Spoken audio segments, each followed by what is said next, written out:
Welcome back. I'm Ray Ortega from thepodcasterstudio.com, and this is how to set up a Canon DSLR for video.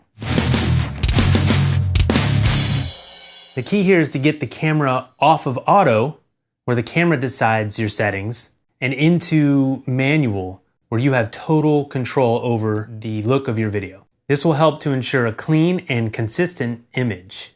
I'm using a Canon 60D with a Sigma 18 to 50 millimeter 2.8 lens.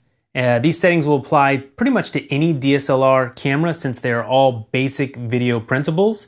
And to see a list of all the gear I used in this video, please check the link in this video's description, where you'll also find a link to my gear page where I list all the gear that I use and a nice paragraph about why I purchased that gear.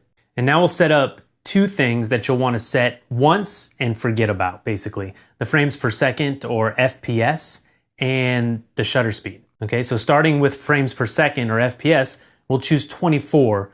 Because of its standard in American film, it's kind of what we're used to seeing in terms of motion blur. It's smaller file size, and because this is what you'll see most professional DSLR shooters filming at. And it's how I set up my camera and what I shoot at most of the time. Setting the FPS to 24 then gives us a guide about how to set up our shutter speed. So using the 180-degree shutter rule, which essentially means we're doubling the number of frames you're shooting at. In our case, that would be 48. However, in the case of Canon DSLRs, we don't have 48, so we go with 50. It's close enough to the 180-degree rule, and it works great for our purposes. If we were shooting at 30 frames per second, then you double your shutter, and that would be 60. So you can see how that works. All of these factors help play into getting the quote-unquote film look, which is the relation of shutter speed to frame rate, giving us that same look in terms of motion blur that you're used to seeing in American filmmaking. And this is the primary reason we leave these settings as is once we set them. We don't really make adjustments to them. We'll get our exposure based on other settings.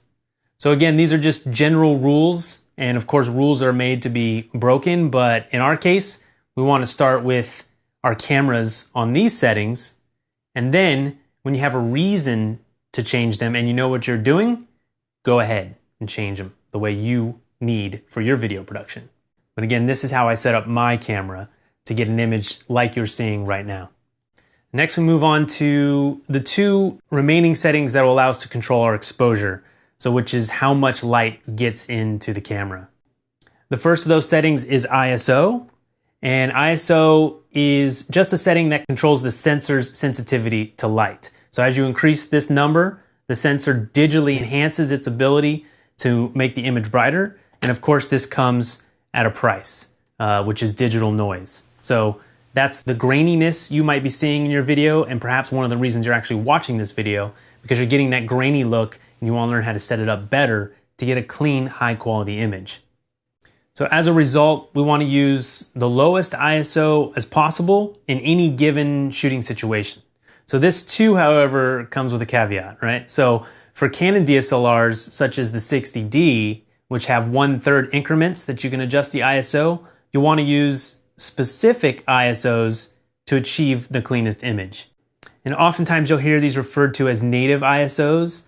These ISO numbers are the ones that will look best, and I won't go into whether or not these actually are native ISOs, but just know that these have been tested and they look the best for a particular type of camera like a Canon 60D.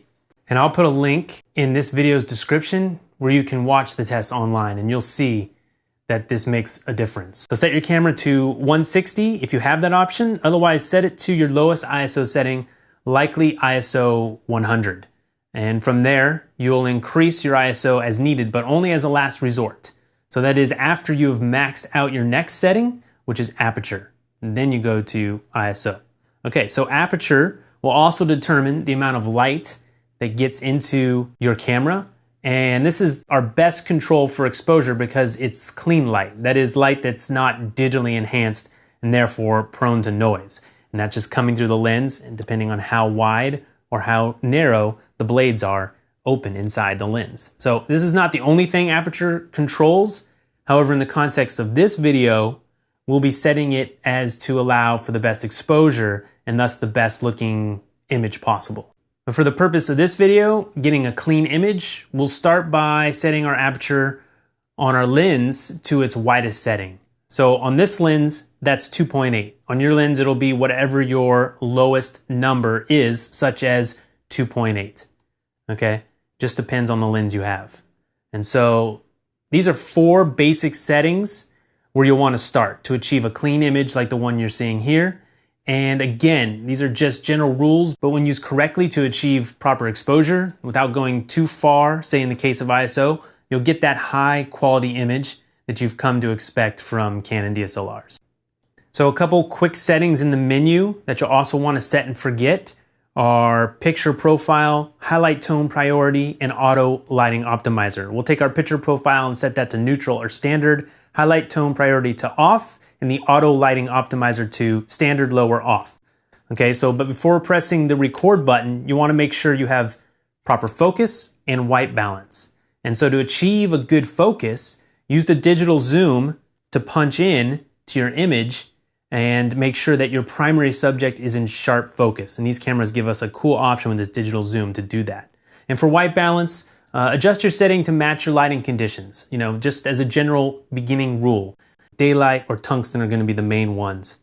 If you're in run and gun, you might be able to use auto white balance, but for the most part, you want to dial in the correct white balance. Okay, so these are just basic settings to learn and start with to get your camera to record nice, high quality, clean images. And if you have any questions, leave them in the comments below. And check out the archives where we have all kinds of other instructional DSLR videos. And we will see you next time. Frames per second, or FPS, choose 24. Setting the FPS to 24 then gives us a guide about how to set up our shutter speed. We don't have 48, so we go with 50. ISO 160, otherwise set it to lowest setting possible, likely ISO 100.